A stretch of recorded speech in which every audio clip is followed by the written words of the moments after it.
আমি চোখে চোখে দেখি আয়না গোলাপি তোর বোনের সাথে লেটার বেটার করতে আছে। আমি রশ্মি, তোর সাথে আমি আজ 2-4 বছর থেকে রিলেশন করতেছি। তুই কি শুধু আমাকে এই যে খাল বিল নদী নালাতে মানে ঘুরাই নিয়ে বেড়াবে?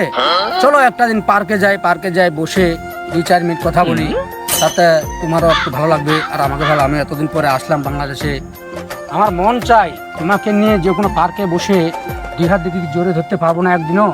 দাঁড়াও সবুর করো, সব হবে। এই আমি আর সইতে পারতেছি না, এতদিন পরে বাংলাদেশে আসলাম, কোথায় এক জায়গায় বসে তোমার সাথে পার্কে একটু ঘুরামি মানে আড্ডামি করবো, তা না করে খাল বিল যেখানে সেখানে আমাকে নিয়ে বেড়াচ্ছ। আজকে যেহেতু এদিকে চলে আসছি, তাহলে একটু চলো ওইখানে বসে একটু রোমান্টিক ভাবে সময় কাটাই। আমি চোখে চোখে দেখি আয়না, আমি তোমার মতন চেঙ্গি পাই না, লে রে চেঙ্গি লে মোর কথা ডালে আর একটুখানি কিছুখানি ভালোবাসা দে। আমি চোখে চোখে দেখি আয়না, আমি ভালোবাসা আর পাই না। কিরে আমার ওস্তাদের বোনের সাথে লেটার বেটার করতে আছে। দাঁড়াও বাসায় যা খবর দিতেছি ওস্তাদ রে।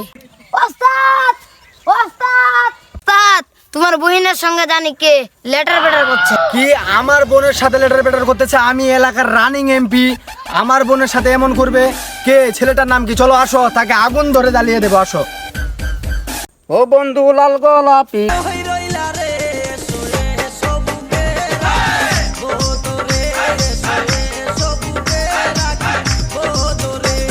আমার বোনের সাথে উঠ উঠ উঠ। আমার বোনের ভাই, আমার বোনের সাথে এত বড় সাহস তুই কথা ভাই বলছিস? তোমরা কে রে ভাই? আবার কথা বলতেছিস?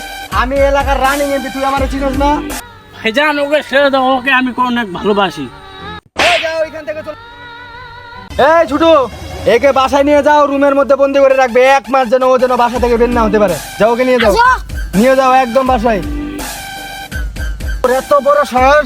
আমি শালা তোকে যেন নেক্সট টাইম আর না দেখি আমি আমার ভাই এলাকার। ভাই ভাই শুনেন, আমার কথাটা শুনেন ভাই, আমি তোমার বোনকে অনেকটাই ভালোবাসি। যদি আমাকে না দাও তাহলে আমি কোনো বিষ খাই আত্মহত্যা করে মরে যাবো ভাই। উঠ হারামি উঠ। আচ্ছা, তোমার বাবা মাকে তুই নিয়ে আসবি আমার বাসায়, দেখি আমি বিষয়টা বুঝে যে কি করা যায়। আমার বোনকে তোদের হাতে দেওয়া যায় কি যায় না।